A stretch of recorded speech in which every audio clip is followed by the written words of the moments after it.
Fala, minha gente, tudo bem com vocês? Espero que estejam maravilhosamente bem e prontos para mais uma leitura da Palavra do Senhor. Hoje estaremos lendo o capítulo 13 do livro de Juízes. Logo em seguida leremos o capítulo 17 de Atos dos Apóstolos, 26 de Jeremias e concluiremos com a leitura do capítulo 12 de Marcos. Então, vai deixando tua Bíblia aberta em Juízes, capítulo 13, para que a gente possa, então, começarmos mais a leitura do dia de hoje. Fecha teus olhos, ora juntamente comigo, para que a gente possa, então, nos deleitarmos e enchermos um pouquinho mais do conhecimento que vem do nosso Deus maravilhoso e sua palavra preciosa. Fecha teus olhos e ora comigo. Pai Santo, Deus excelso, bendito, exaltado, entronizado seja o Senhor. Louvamos a Ti pela graça de estarmos diante da Tua presença e aprendermos um pouco mais a respeito dos Teus feitos, da Tua maravilha. Ó Deus, por conhecermos um pouco mais a respeito da nossa natureza, de quem somos, do que devemos fazer, qual de fato o real sentido da nossa existência. Deus, louvamos ao Senhor pelo Teu Evangelho e pedimos que o Senhor nos dê graça de não só entender, mas de fato dar o real valor, apreciar sobremaneira o conhecimento que vem do Senhor. Obrigada, Pai, pelo Teu cuidado. Obrigada por ser tão misericordioso e nos permitir ter esse livre acesso para que venhamos nos esmerar no ensino, na compreensão das Tuas Escrituras. E pedimos que o Senhor nos lapide em conformidade com o Teu querer, Pai, para que em todo dia e em tudo que venhamos a fazer, venhamos glorificar o Teu nome. É assim que oramos, desde já agradecidos, no nome santo do Teu Filho amado Jesus Cristo, que vive e reina para todo sempre. Amém. Vamos embora, capítulo 13 do livro de Juízes, que diz o seguinte: Os filhos de Israel tornaram a fazer o que era mal aos olhos do Senhor, e por isso ele os entregou nas mãos dos filisteus durante 40 anos. Havia um homem de Zorá, da linhagem de Dan, chamado Manoá, cuja mulher era estéril e não tinha filhos. O anjo do Senhor apareceu a essa mulher e lhe disse: Eis que você é estéril e nunca teve filhos, mas você ficará grávida e dará à luz um filho. Por isso, tenha cuidado e não beba vinho nem bebida forte, e não coma nenhuma comida impura. Porque eis que você ficará grávida e dará à luz um filho sobre cuja cabeça não passará navalha. O menino será nazireu, consagrado a Deus desde o ventre de sua mãe. E ele começará a livrar Israel do poder dos filisteus. Então a mulher foi a seu marido e lhe disse: Um homem de Deus veio falar comigo. A sua aparência era semelhante à de um anjo de Deus, tremenda. Não perguntei de onde ele vinha e ele não me disse como se chamava. Porém, ele me disse: Eis que você ficará grávida e dará à luz um filho. Por isso, não beba vinho, nem bebida forte, nem coma coisa impura, porque o menino será nazireu, consagrado a Deus desde o ventre materno até o dia de sua morte. Então Manoá orou ao Senhor, dizendo: meu Senhor, peço que o homem de Deus que enviastes venha outra vez e nos ensine o que devemos fazer com o menino que há de nascer. Deus ouviu a voz de Manoá, e o anjo de Deus veio outra vez à mulher, quando ela estava sentada no campo. Porém, Manoá, o marido, não estava com ela. A mulher se apressou, correu e deu a notícia ao seu marido. Ela lhe disse: Eis que me apareceu aquele homem que falou comigo no outro dia. Então Manoá se levantou e seguiu a sua mulher. Quando encontrou o homem, perguntou: Você é o homem que falou com esta mulher? Ele respondeu: Sim, sou eu.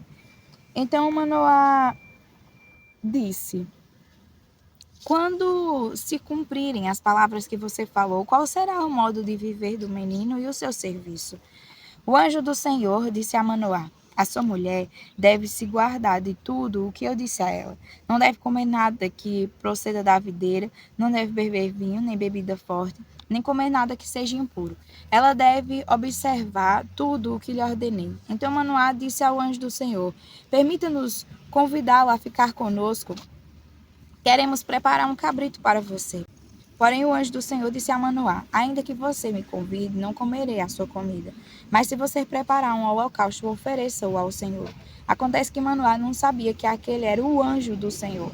Então Manoá perguntou ao anjo do Senhor: Qual é o seu nome, para que possamos honrar você quando se cumprir aquilo que nos falou? O anjo do Senhor respondeu: Por que você me pergunta pelo meu nome, que é maravilhoso?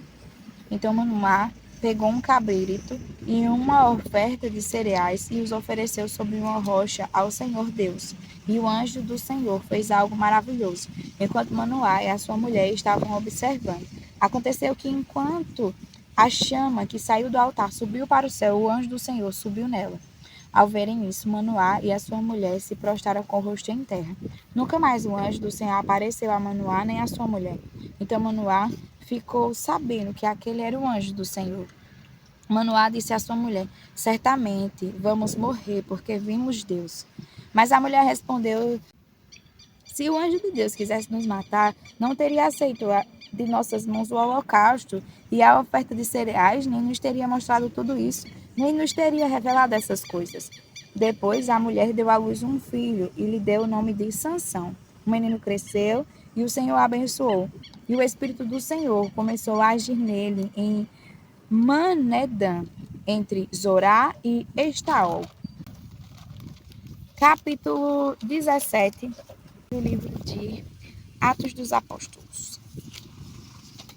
Tendo passado por Anfípolis e Apolônia, Paulo e Silas chegaram a Tessalônica, onde havia uma sinagoga dos judeus. Paulo, segundo seu costume, foi procurá-los e por 3 sábados discutiu com eles a respeito das Escrituras, expondo e demonstrando ter sido necessário que o Cristo padecesse e ressuscitasse dos mortos. Paulo dizia: Este Jesus que eu anuncio a vocês é o Cristo. Alguns deles foram persuadidos e se juntaram a Paulo e Silas. O mesmo aconteceu com numerosa multidão de gregos piedosos e muitas mulheres importantes. Os judeus, porém, movidos de inveja, trazendo consigo alguns homens maus dentre a malandragem, reuniram a multidão e provocaram um tumulto na cidade. E, atacando de surpresa a casa de Jason, procuraram trazer Paulo e Silas para o meio do povo. Porém, não os encontrando, arrastaram Jason e alguns irmãos diante das autoridades, gritando: Estes que promovem tumulto em todo o mundo chegaram também aqui, e Jason os hospedou na casa dele. Todos estes agem contra os decretos de César, dizendo que existe outro rei chamado Jesus. Tanto a multidão como as autoridades ficaram agitadas ao ouvir estas palavras. Porém, depois de terem recebido deles a fiança estipulada, as autoridades soltaram Jason e os outros. E logo durante a noite, os irmãos enviaram Paulo e Silas para Bereia. Ali chegados, dirigiram-se à sinagoga dos judeus. Ora, estes de Bereia eram mais nobres do que os de Tessalônica, pois receberam a palavra com toda a avidez, examinando as escrituras todos os dias para ver se as coisas eram de fato assim. Com isso, muitos deles creram, mulheres gregas de alta posição social e muitos homens. Mas logo que os judeus de Tessalônica souberam que a palavra de Deus era anunciada por Paulo, também em Bereia, foram lá agitar e perturbar o povo. Então os irmãos fizeram com que Paulo fosse imediatamente para os lados do mar, porém Silas e Timóteo continuaram em Bereia. Os responsáveis por Paulo levaram-no até Atenas e regressaram trazendo ordem a Silas e Timóteo para que fossem encontrá-lo o mais depressa possível. Enquanto Paulo os esperava em Atenas, o seu espírito se revoltava em face da idolatria dominante na cidade. Por isso, falava nas sinagogas com os judeus e os gentios piedosos, também na praça, todos os dias com os que se encontravam ali. E alguns dos filósofos epicureus e estoicos discutiam com ele, havendo quem perguntasse: que quer dizer esse tagarela? Outros diziam: parece pregador de deuses estranhos. Diziam isso porque Paulo pregava Jesus e a ressurreição. Então, tomando-o consigo, levaram-no ao Areópago, dizendo: Podemos saber que nova doutrina é essa que você ensina? Pois você nos traz aos ouvidos coisas estranhas e queremos saber o que vem a ser isso. Acontece que todos os de Atenas e os estrangeiros residentes não se ocupavam com outra coisa senão dizer ou ouvir as últimas novidades. Então Paulo, levantando-se no meio do Areópago, disse: Senhores atenienses, percebo que em tudo vocês são bastante religiosos. Porque andando pela cidade e observando os objetos de culto que vocês têm, encontrei também um altar no qual aparece a seguinte inscrição: ao Deus desconhecido. Pois esse que vocês adoram sem conhecer é precisamente aquele que eu lhes anuncio, o Deus que fez o mundo e tudo o que nele existe, sendo ele Senhor do céu e da terra. Não habita em santuários feitos por mãos humanas, nem é servido por mãos humanas como se precisasse de alguma coisa, pois ele mesmo é quem a todos dá vida, respiração e tudo mais. De um só homem fez todas as nações para habitarem sobre a face da terra, havendo fixado os tempos previamente estabelecidos e os limites da sua habitação, para buscarem Deus, se porventura, tateando, o possam achar, ainda que não estejam longe de cada um de nós. Pois nele vivemos, nos movemos e existimos, como alguns dos poetas de vocês disseram, porque dele também somos geração. Portanto, visto que somos geração de Deus, não devemos pensar que a divindade é semelhante ao ouro, à prata ou à pedra trabalhadas pela arte e imaginação do homem. Deus não levou em conta os tempos da ignorância, mas ele ordena a todas as pessoas, em todos os lugares, que se arrependam, porque Deus estabeleceu um dia que julgará o mundo com justiça, por meio de um homem que escolheu, e deu certeza disso a todos, ressuscitando-o dentre os mortos. Quando ouviram falar de ressurreição de mortos, uns zombaram e outros disseram: a respeito disso, ouviremos você em outra ocasião. A essa altura, Paulo se retirou do meio deles. Houve, porém, alguns homens que se juntaram a ele e creram. Entre eles estava Dionísio, o Areopagita, uma mulher chamada Dâmaris, e com eles mais algumas pessoas. Capítulo 26 do livro de Jeremias. No princípio do reinado de Joaquim, filho de Josias, rei de Judá, veio esta palavra do Senhor. Assim diz o Senhor: fique no átrio da casa do Senhor e diga ao povo de todas as cidades de Judá que venha adorar na casa do Senhor todas as palavras que ordenei que você lhes dissesse. Não omita nenhuma palavra sequer, talvez eles ouçam e se convertam cada um no seu mau caminho. Então eu mudarei de ideia a respeito do mal que estou planejando fazer-lhes por causa da maldade das suas ações. Diga-lhes o seguinte: assim diz o Senhor: se vocês não me derem ouvidos para andarem na minha lei, que pus diante de vocês, e para ouvirem as palavras dos meus servos, os profetas, que sempre, de novo, lhes tenho enviado, e os quais até agora vocês não quiseram ouvir, então farei com que este tempo seja como Siló, e farei desta cidade maldição para todas as nações da terra. Os sacerdotes, os profetas, de todo o povo, ouviram Jeremias quando proferia essas palavras na casa do Senhor. Quando Jeremias acabou de falar ao povo tudo o que o Senhor lhe havia ordenado, os sacerdotes, os profetas e todo o povo prenderam, dizendo: você será morto. Como você ousa proferir em nome do Senhor, dizendo que este tempo será como Siló e que esta cidade será destruída e ficará sem moradores? E todo o povo se ajuntou contra Jeremias na casa do Senhor. Quando as autoridades de Judá ouviram isso, subiram do palácio do rei à casa do Senhor e se assentaram à entrada da porta nova da casa do Senhor. Então os sacerdotes e os profetas falaram às autoridades e a todo o povo, dizendo: este homem é réu de morte, porque proferiu contra esta cidade, como vocês ouviram com os seus próprios ouvidos. Então Jeremias falou a todas as autoridades e a todo o povo, dizendo: o Senhor me enviou a profetizar contra este templo e contra esta cidade todas as palavras que vocês ouviram. E agora corrijam a sua conduta, as suas ações e ouçam a voz do Senhor, seu Deus. Então o Senhor mudará de ideia a respeito do mal que falou contra vocês. Quanto a mim, eis que estou nas mãos de vocês. Façam comigo segundo lhes parecer bem e reto. Saibam, porém, com certeza que se me matarem, trarão sangue inocente sobre vocês, sobre esta terra e sobre os seus moradores, porque na verdade o Senhor me enviou a vocês para anunciar-lhes estas palavras. Então as autoridades e todo o povo disseram aos sacerdotes e aos profetas: este homem não é réu de morte, porque nos falou em nome do Senhor nosso Deus. Também alguns dos anciãos da terra se levantaram e falaram a toda a congregação do povo, dizendo: Miqueias de Moresete profetizou nos dias de Ezequias, rei de Judá, e falou a todo o povo de Judá, dizendo: assim diz o Senhor dos exércitos: Sião será lavrada como um campo, Jerusalém se tornará em montões de ruínas, e o monte do templo numa colina coberta de manto. Por acaso Ezequias, rei do Judá, e todo o Judá mataram Miqueias? Não é fato que Ezequias temeu o Senhor e implorou a favor do Senhor?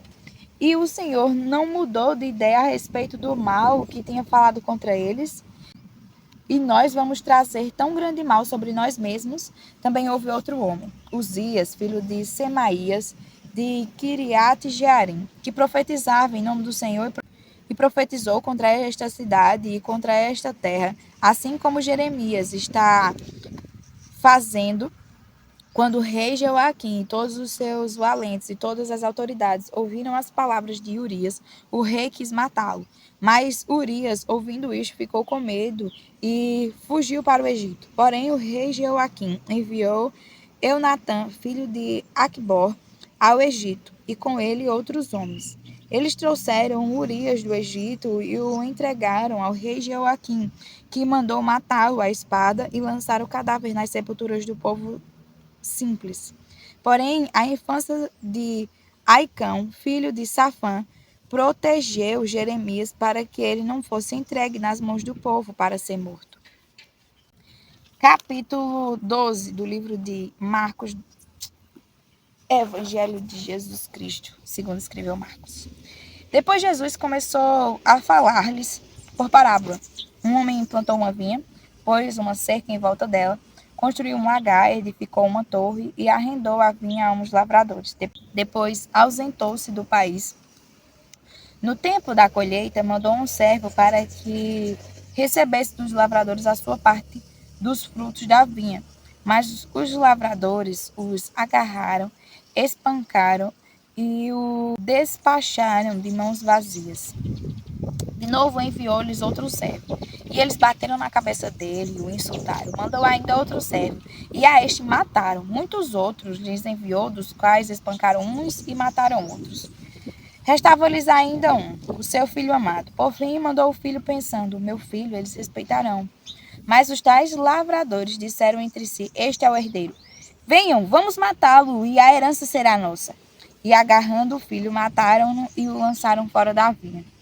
Que fará, pois, o dono da vinha? Virá, exterminará aqueles lavradores e entregará a vinha a outros. Vocês ainda não leram este trecho das Escrituras? A pedra que os construtores rejeitaram, essa veio a ser a pedra angular. Isto procede do Senhor e é maravilhoso aos nossos olhos. E procuravam prender Jesus, porque entenderam que ele havia contado essa parábola contra eles, mas temiam o povo. Então eles o deixaram e foram embora. E enviaram a Jesus alguns dos fariseus e dos herodianos para que o apanhassem em alguma palavra. Chegando, disseram-lhe, Mestre, sabemos que o Senhor é verdadeiro e não se importa com a opinião dos outros, porque não olha a aparência das pessoas, mas, segundo a verdade, ensina o caminho de Deus. É lícito pagar imposto a César ou não? Devemos ou não devemos pagar?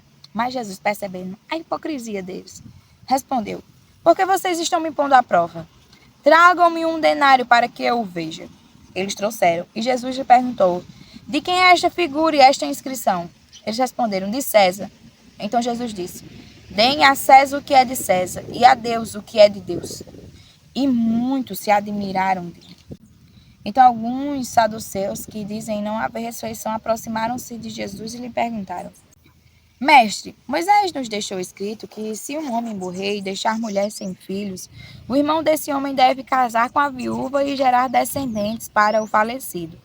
Havia 7 irmãos. O primeiro casou-se e morreu sem deixar filhos. O segundo casou com a viúva e morreu, também sem deixar descendência. E o terceiro da mesma forma. E assim os 7 não deixaram descendência. Por fim, depois de todos, morreu também a mulher. Na ressurreição, quando eles ressuscitarem, de qual deles ela será a esposa? Porque os 7 casaram com ela. Jesus respondeu, será que o erro de vocês não está no fato de não conhecer as Escrituras nem o poder de Deus? Pois quando ressuscitarem dentre os mortos, nem casarão, nem se darão em casamento, mas serão como os anjos dos céus. Quanto aos mortos, que eles de fato ressuscitam, vocês nunca leram no livro de Moisés, no trecho referente à sarça, como Deus lhe falou: eu sou o Deus de Abraão, o Deus de Isaac e o Deus de Jacó? Ele não é Deus de mortos, e sim de vivos. Vocês estão completamente enganados. Chegando um dos escribas e ouvindo a discussão entre eles, e viu que Jesus tinha dado uma boa resposta, perguntou-lhe: qual é o principal de todos os mandamentos? Jesus respondeu: o principal é: escute, ó Israel, o Senhor nosso Deus é o único Senhor. Ame o Senhor, seu Deus, de todo o seu coração, de toda a sua alma, de todo o seu entendimento e com toda a sua força. O segundo é: ame o seu próximo como você ama a si mesmo.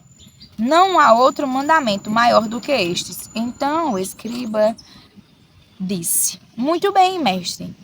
E com verdade o Senhor disse que ele é o único, e não há outro além dele, e que amar a Deus de todo o coração e de todo o entendimento e com todas as forças, e amar o próximo como a si mesmo, é mais do que todos os holocaustos e sacrifícios. Vendo Jesus que o escriba havia respondido sabiamente, declarou-lhe: você não está longe do reino de Deus. E ninguém mais ousava fazer perguntas a Jesus. Jesus, ensinando no templo, perguntou: como dizem os escribas que o Cristo é filho de Davi? O próprio Davi falou pelo Espírito Santo: disse o Senhor ao meu Senhor: sente-se à minha direita até que eu ponha os seus inimigos debaixo dos seus pés. O próprio Davi chama o Cristo de Senhor. Então, como ele pode ser filho de Davi? E a grande multidão o ouvia com prazer. E ao ensinar, Jesus dizia: cuidado com os escribas que gostam de andar com vestes talares e dar saudações nas praças, buscam as primeiras cadeiras nas sinagogas e os primeiros lugares nos banquetes, devoram as casas das viúvas e, para justificar, fazem longas orações. Estes sofrerão juízo muito mais severo. Sentado diante da caixa de ofertas, Jesus observava como o povo lançava ali o dinheiro. Ora, muitos ricos depositavam grandes quantias, vindo, porém, uma viúva pobre lançou 2 pequenas moedas correspondentes a 1 quadrante. E chamando os seus discípulos, Jesus disse: em verdade lhes digo que esta viúva pobre lançou na caixa de ofertas mais do que todos os ofertantes, porque todos eles deram aquilo que lhes sobrava. Ela, porém, da sua pobreza deu tudo o que possuía, todo o seu sustento. Amém. Até amanhã para mais uma leitura da palavra do Senhor. Fiquem com Deus.